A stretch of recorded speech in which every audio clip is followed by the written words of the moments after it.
a half marathon. And thank you. Yeah, it's exciting. Look, for those of you who are new, the reason I thought I would never do this is not because I'm usually running the full marathons. I am not a runner, which is why this is so exciting. I'm not a runner, but a buddy goaded me into doing this race. And so I signed up for it because, if you're going to do it, of course I'm going to do it. And the good news is I'm married to a fitness instructor or a fitness coach. And so for the past couple of months, Karen's been training me. Karen's been teaching me how to run, and you can't sprint all the time if you want to go distance. You got to slow down and kind of build that aerobic capacity. And to Karen's credit, there wasn't a single moment on all 13.2 miles when my lungs felt like they were going to give out. I didn't have a single moment the whole race where I thought, I can't breathe, I need to take a break, but I did have a moment where it felt like my body was going to give out. Any of you know that distinction when you're like, I can breathe just fine, but this thing's about to fall apart underneath me? It was right at about mile 10. My calf started shaking and seizing. I think I hadn't quite trained for the incline on this course. And so mentally, I'm doing great.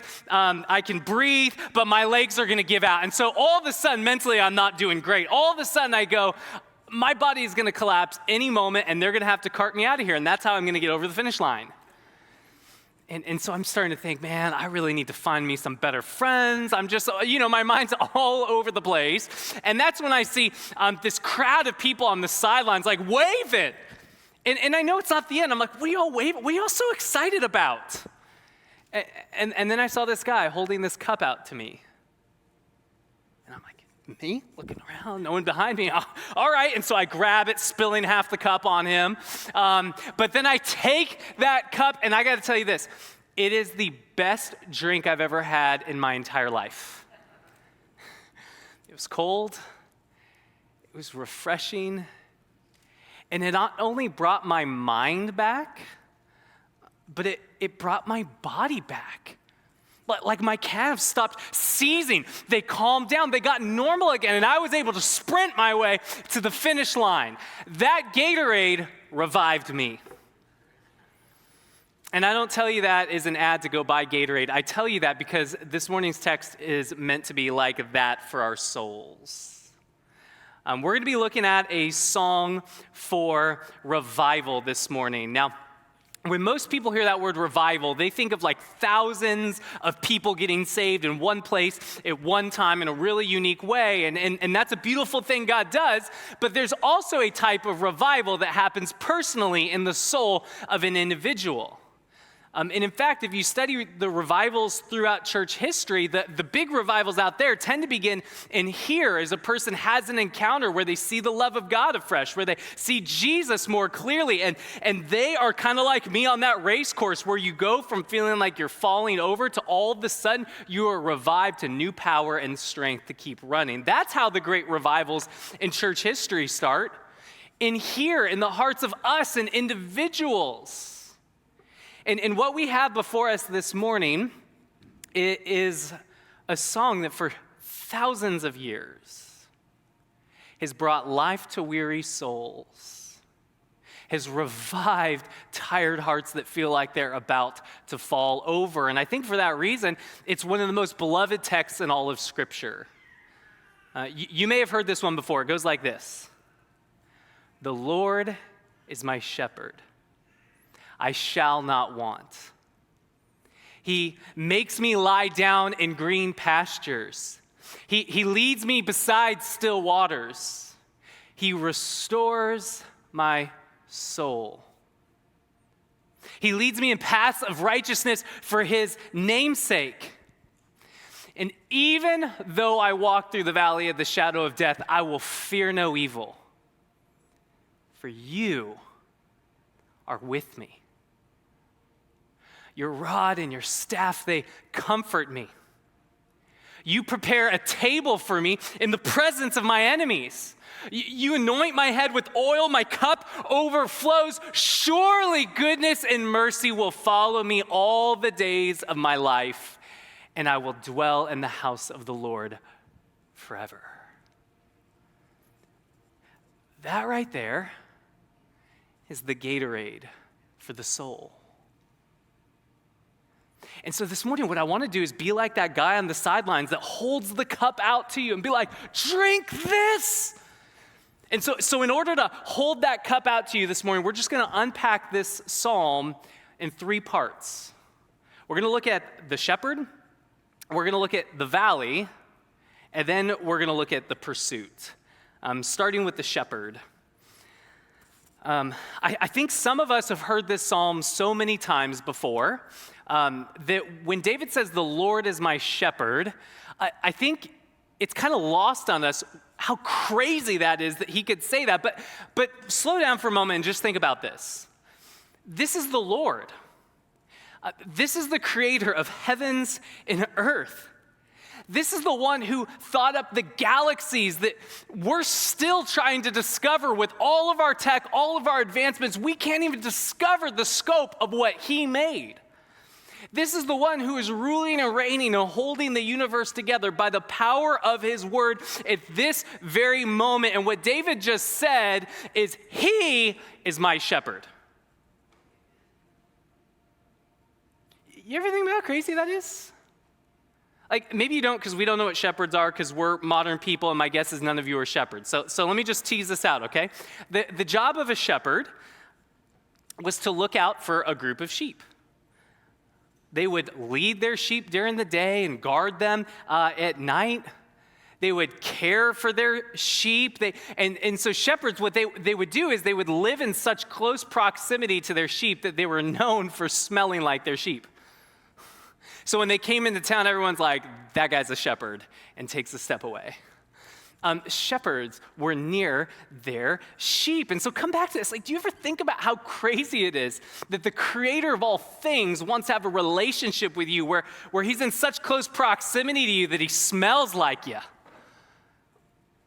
But this is the claim of the Bible, that the God who made you loves you and wants to have a relationship with you, where he can lead you into life from one step to the next. He can walk with you. He can be with you. He can guide you. And it's not just that he wants to lead you. Because even Jesus himself will say there's a type of leader that you will want to run fast and run far from. Let me read this to you. This is in the Gospel of John, chapter 10. Jesus says this, I am the good shepherd. The good shepherd lays his life down for the sheep. He who is a hired hand and not a shepherd, who does not own the sheep, sees the wolf coming and leaves the sheep and flees. And the wolf snatches them and scatters them. He flees because he's a hired hand and cares nothing for the sheep. Now, we'll come back to that claim to be the good shepherd in a minute. I just want to talk about this idea of the hired hand fleeing when trouble comes. I don't know if you're connecting these two passages here, but I think surely we've all seen what Jesus is talking about here.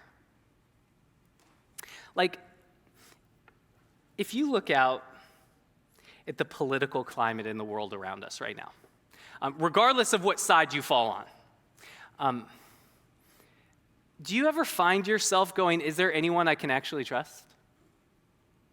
Do any of these people actually care about me, or do they just want to maintain their power? Right? And it's not just politics, like scandal after scandal in Hollywood and Silicon Valley and major institutions and universities across the country. And it's not just out there, like God help us, it's in the church, where another scandal after another scandal after another scandal kind of has us at this cultural moment where we're all kind of wigged out by the claim of anyone to want to lead us. I think a lot of people have this defense mechanism when they hear, the Lord is my shepherd, to go, no, thank you. I've seen how that one ends.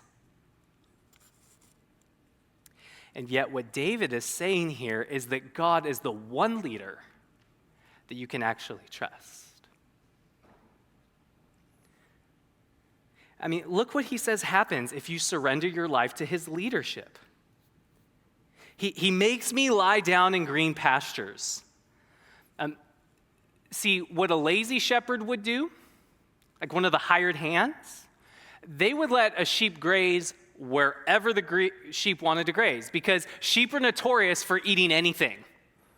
Right? So when he says he makes me lie down in green pastures, that means like he's going to lead me to the stuff that actually satisfies and nourishes. He's going to lead me to the good stuff that makes me flourish, because what David's saying is God doesn't just want you to survive and have a meal for the day. He wants you to come alive and thrive. This is why he leads me beside still waters. The contrast here is to a rushing stream that would be common in this part of the world, where you've got this like this crazy current. A lazy shepherd could be like, sheep, there you go, drink, get your drink on. You thirsty? How thirsty are you? Go drink. And just imagine being like a tiny little sheep next to this like crazy rapids. Right? Like, wouldn't you kind of have to debate, like, how thirsty am I? Would I rather die of thirst or die in the water? I'm not sure. This is a position a lot of sheep would find themselves in. But what David says is, no, the Lord's not like that. He's going to go find still waters that are calm. He's going to find this nice grassy place where you can have a snack and then just stroll on over to the water and drink out of there without fear for your life, and then lay down and take a nap on the grassy plains.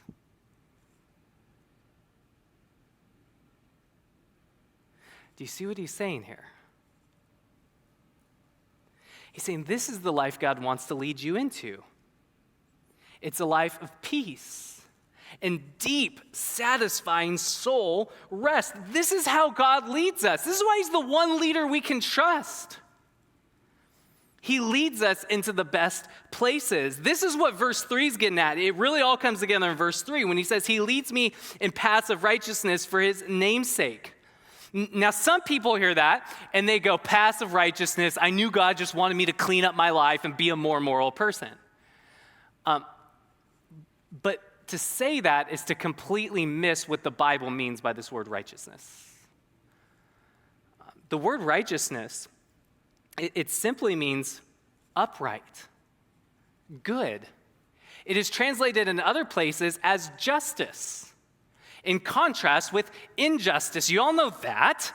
This is the opposite of that. This is a life of wholeness, that people would look in from the outside and go, I want some of that. That's what the Bible's getting at when it talks about righteousness. And so you got to claim this back from whatever baggage, whatever bad teaching you've heard, whatever bad experiences you've heard. You got to claim this back and let the Lord renew your mind this morning. That for the authors of the Bible, when they talk about righteousness, they're not talking about a burden that would make us go, ugh, righteousness. They're talking about the life that we all long for. They're talking about a life full of justice and goodness, a life without regret. And so all this brings us back to our opening statement. The Lord is my shepherd, I shall not want. Now, I don't know if you've been reading a lot of Shakespeare lately. I don't know how you hear that. For me, I hear that and it almost sounds like he's saying, I won't let myself want, not today. Which is unfortunate because that's the opposite of what he's saying. This is just Old English. That's how they used to talk. Probably a better translation would be, I don't have any wants. I have everything I need. I'm totally satisfied. This is what he's saying here. He says, the Lord is my shepherd. He makes me lie down in the green pastures, the good stuff. He leads me beside still waters. He restores my soul. He leads me in paths of righteousness for his name's sake. What else could I want? This is the life you get when the Lord is your shepherd.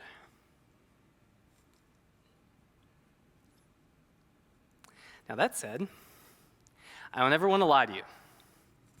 I don't ever want to make faith seem easier than it is for you, because while everything I just said is true, that God is the one leader you can trust, that he's actually out for your good, that he alone knows best how to lead you into flourishing. It's also true that to follow the Lord as your shepherd is not all roses and daisies and sunshine. Because the very next verse goes like this. Even though I walk through the valley of the shadow of death. Let me just stop right there. I think if you've been walking with Jesus for any amount of time, you know this is true. That you'll go from seasons where you are hanging out on the green pastures, you just woke up from your nap, you're looking at Jesus and you're like, this is awesome. And then all of a sudden, the sun goes down and you hear a wolf howling and you're like, where are we going? Like, anyone had this experience where you go from everything's great to all of a sudden you're in the valley? Well, okay, let's talk about that valley then.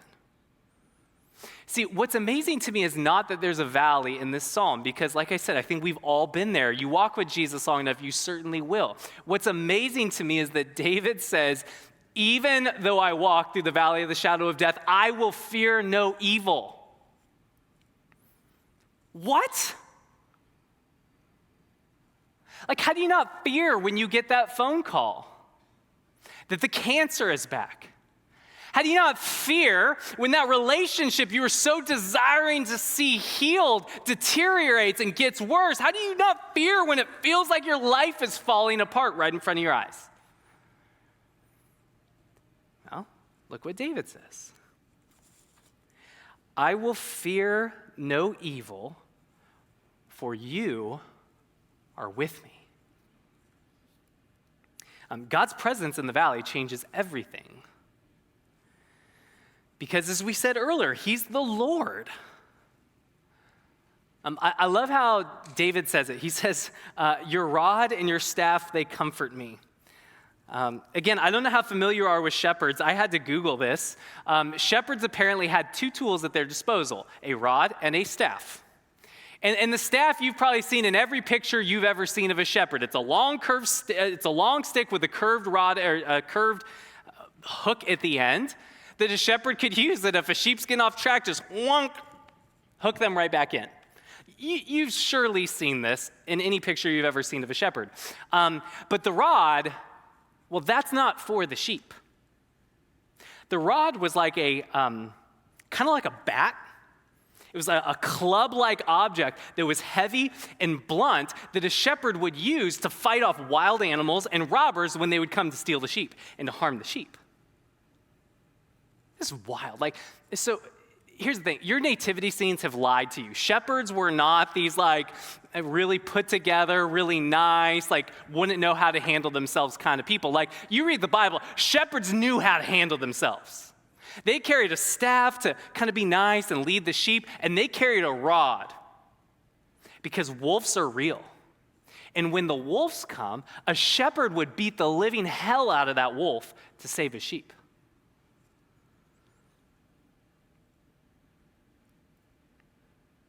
And what David says is, I fear no evil, even when the sun goes down and I'm in a dark valley and life is falling apart around me, because I know who is with me. Your rod and your staff, they comfort me. This really all came together in my mind this week when I was watching the new Mission Impossible. Seriously.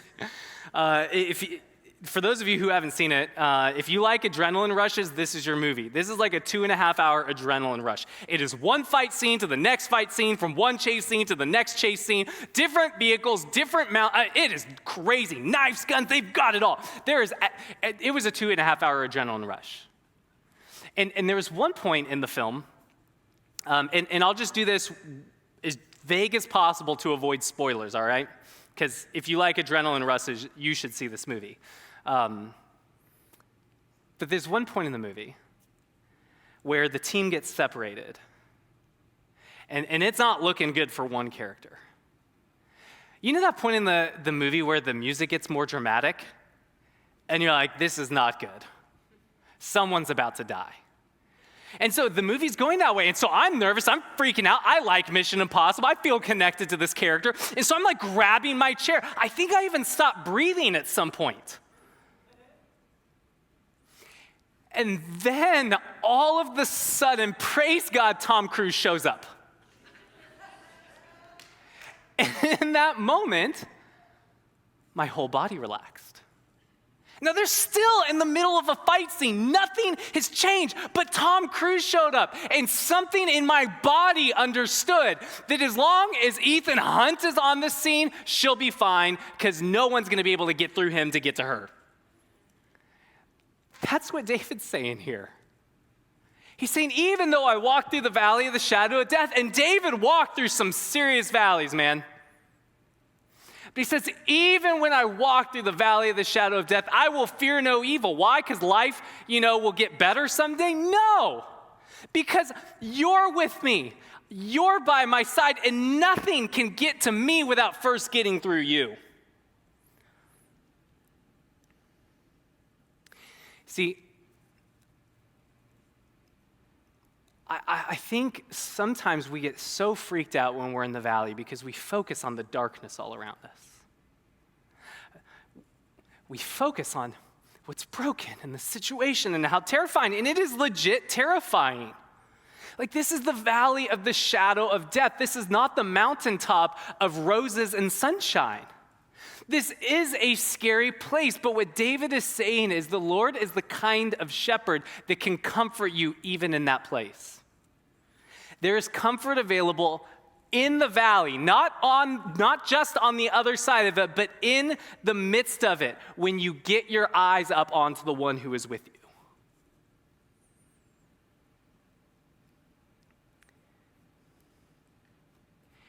And if that's true, that's an incredible comfort.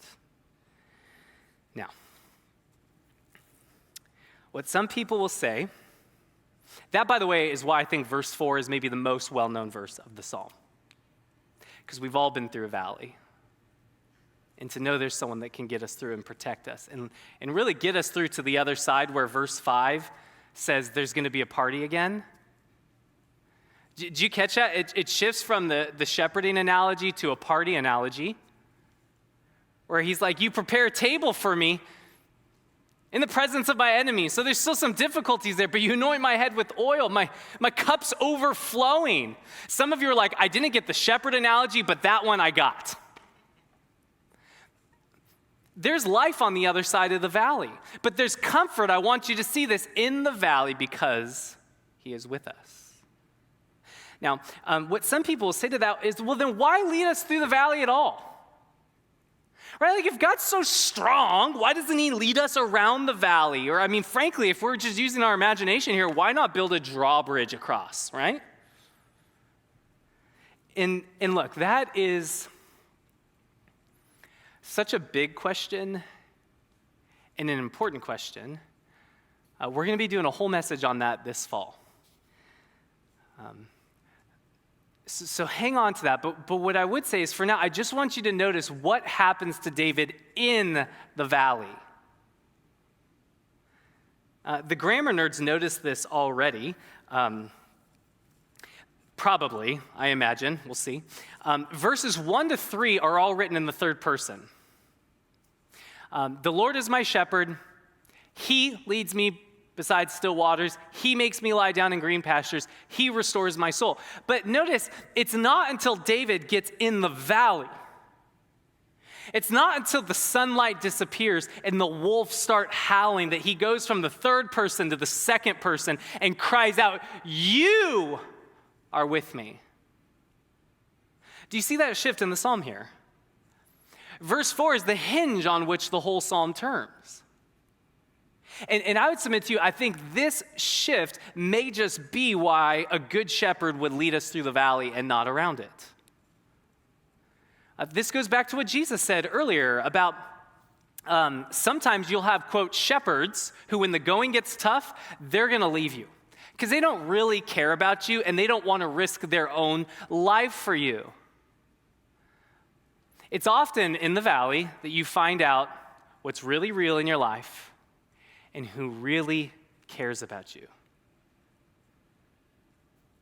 And when David is in the valley and he finds that God is really there and really with him and really cares for him, it leads him to a deeper faith. Where he's no longer talking about God in the abstract. Like, I believe in God. I am a Christian. I go to church. He moves from a very elementary kind of abstract discussion of God to a very personal discussion where he says, God, you've been so good to me. I don't know what I'd do without you. You are with me. And so look, if you're in the valley right now, let me just say this. This valley is not without purpose. And he didn't bring you here to leave you or forsake you. And he will get you through to the other side, because after verse 4 comes verse 5. He will get you to a place where you're enjoying life again. And the way you get through the valley without being destroyed is by holding on to him in that place. That's the picture here. So we've got a shepherd who's going to lead us from green pastures that are all grassy and peaceful and nice to great parties where the kegger's always flowing. It's in the Hebrew. And sometimes the only way to get from one mountaintop to the next is to go through the valley. And this is who our shepherd is. He's so serious about leading us to that next mountaintop, towards thriving and fullness of life, that he will walk through the valley with us and carry us safely to the other side, fighting off anything that would ultimately want to harm us along the way. That's the picture here. Now, here's the crazy thing. After all of that, sheep still have a tendency to wander off. Good thing people aren't like that, huh? Like, haven't you found this to be true? That God comes through for you in the valley, and you move to a deeper faith where you see him more clearly. Your faith is more personal. It's more real. You're more alive. You're on the other side of the valley. And then like 6 seconds go by at that party in verse 5. And you wander off. Right? Like, haven't we all been there? I think this is why the Bible so often calls us sheep. And so look, okay, let's talk then about the last thing I said we look at, this pursuit. Because for all of the beauty of this song, this last verse is the verse that has encouraged my soul more than any other. Listen again to verse 6. Surely goodness and mercy shall follow me all the days of my life, and I shall dwell in the house of the Lord forever. So how is it that wandering sheep like you and me will dwell with God forever if our tendency is, as we just said, to wander off? Well, his goodness and mercy will follow us all the days of our life. I love this verse so much. I don't know if you're feeling it right now, but I've got the mic. I just want to nerd out on a couple of these words for a minute, because I really believe this verse can change your life. The first word is the word mercy there. This is the Hebrew word hesed that we learned last week. If you weren't here last week, this word is at the center of the story of the Bible. It's a word that talks about how God's love doesn't quit, that he keeps loving us even when we're not very lovely. And so I really like how the New Living Translation puts this whole verse. It says this: surely goodness and unfailing love will pursue me all the days of my life. And so the way that we wandering sheep will be with God forever is that love of God. It's a pursuing love. It comes after us. And so this brings us now to our second word, pursue. Or as we read earlier, follow. I don't know how you hear that word follow again. I kind of like the New Living Translation because it's a word that's often used in a hunting sense. It's a word that describes an animal stalking its prey. And so think about this. Like, David was a shepherd. Okay, so he surely knew what it was like to be stalked by a wild animal. I mean, he's leading around dinner all day. You think there weren't some wolves that followed his pack around? Like, David knew what it was like to be stalked. We know from, I believe it's 1 Samuel, that he tore a lion apart with his bare hands, and probably that rod, now that I think about it. Like, David knew what it was like to be walking his sheep through the valley to the next green pasture and be like, what was that? Is something following us? He knew what it was like to be pursued by a wild animal that for as far as he can take the sheep, he can't get away from it. And as he looks back over his life, he uses this word to describe the unfailing love of God.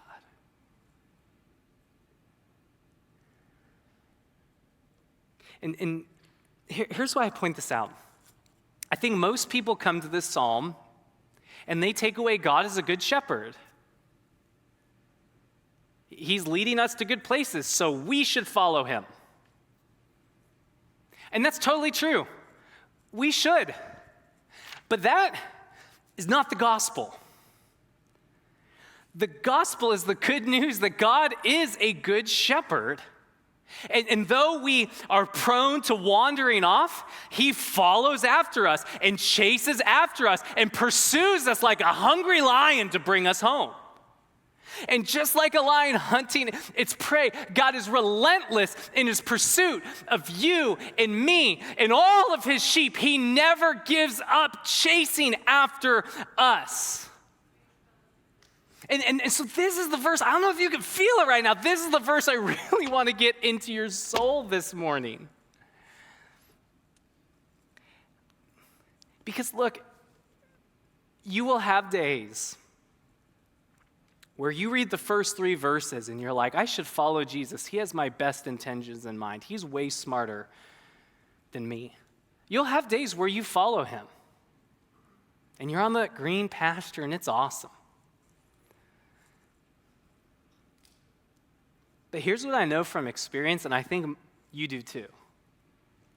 You will also have days where Jesus is like, come this way, and you wander off the path. And on that day, or maybe several days later, when you finally come to your senses,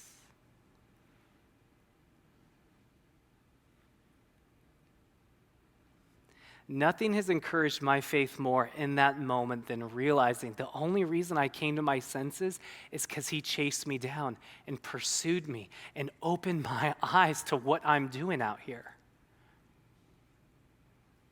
See, if you think you're the one that cleaned yourself up and are going to bring yourself back to God, it's one thing, but it's another thing to look back over the course of your life and say, every step I've ever taken towards Jesus, he pursued after me and hemmed me in and brought me back. And I'm telling you, when you can see the love of God this big, that when we're running, he runs faster and harder after us and kind of loops around us and leads us home, it gives you a type of confidence to come back where, I don't know how to describe it to you, but I'm like, God, if you open my eyes to this, then you clearly have not given up on me. Thank you for chasing me into this ditch. It gives you the confidence to come home without pretending and trying to clean yourself up first. Because you realize he never gave up on me. He was the one pursuing me when I wasn't pursuing him. So it gives you the confidence to come back on the days you drift. And here's the really cool thing. Not only that, it gives you the confidence to keep going. Like, I'll just be real with you. I've hit walls in my life and in my walk with Jesus where I've hit moments where I go, I don't know how much longer I can do this. I don't know how much longer I can hang on. My faith feels weak. I feel like I keep messing it up. I don't know how much longer I can keep doing this thing. And when you realize that your relationship with God isn't dependent on your ability to pursue Him, but on His commitment to pursue you even long after you wander away, that revives the soul like nothing else.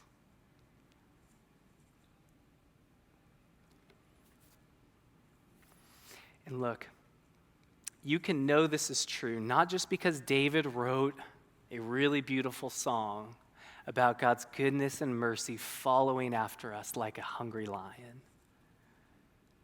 But you can know this because in the fullness of time, He did come to pursue us, to chase after us.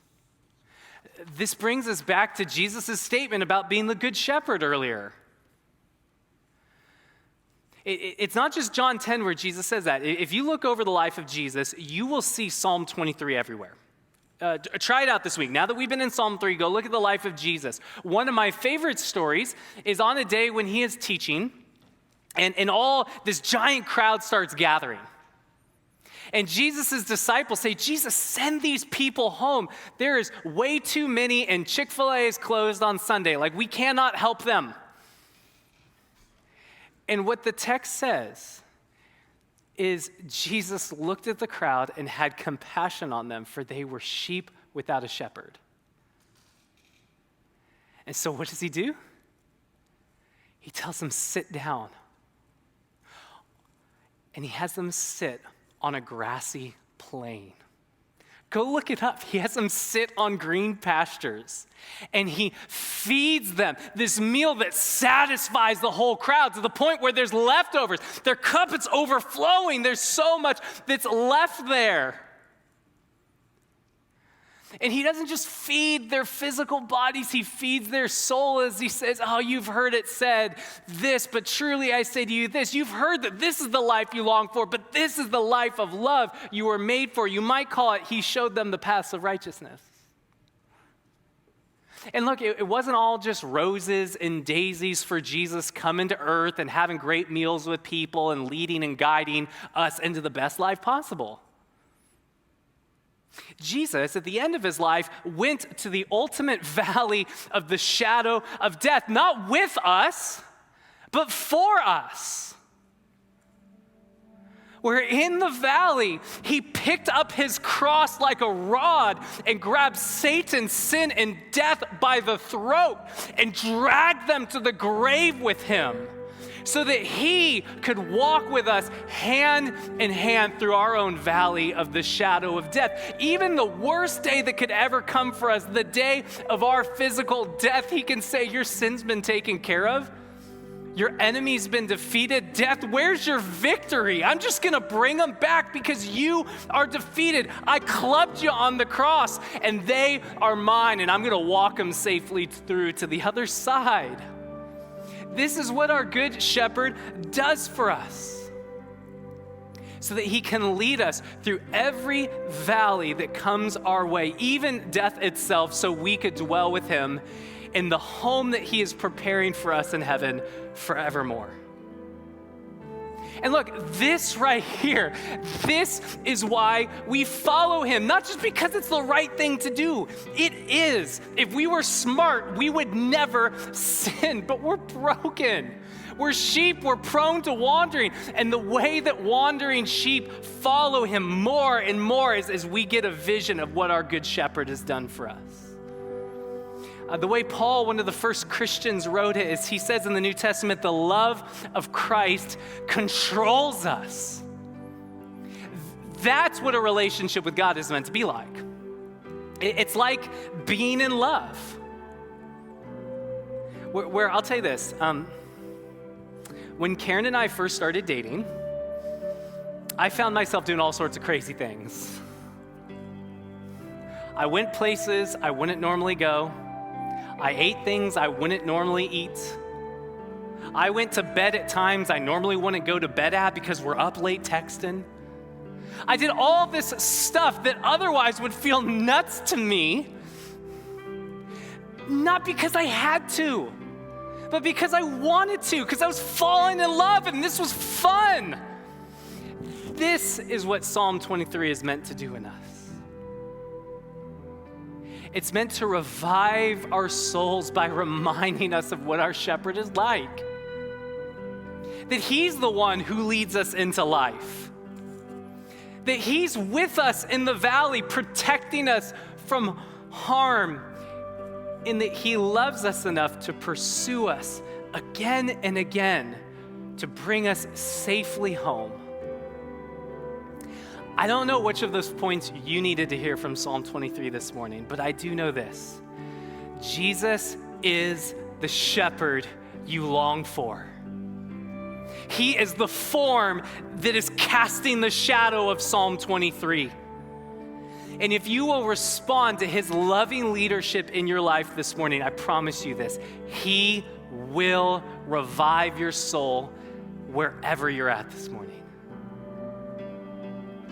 Because Jesus is my shepherd. What else could I want? Jesus makes me lie down in green pastures. Jesus leads me beside still waters. Jesus restores my soul. Jesus leads us in paths of righteousness for his name's sake. And look, even though we walk through the valley of the shadow of death, we don't have to fear any evil because Jesus is with us. His cross comforts us. He prepares a table for us in the presence of our enemies. Jesus anoints our head with oil. Our cups are overflowing at the table for communion with his grace, because surely the goodness and unfailing love of Jesus will follow you and me all the days of our life, and we will dwell in the house of the Lord that right now Jesus is preparing for us all the days of our life. Jesus,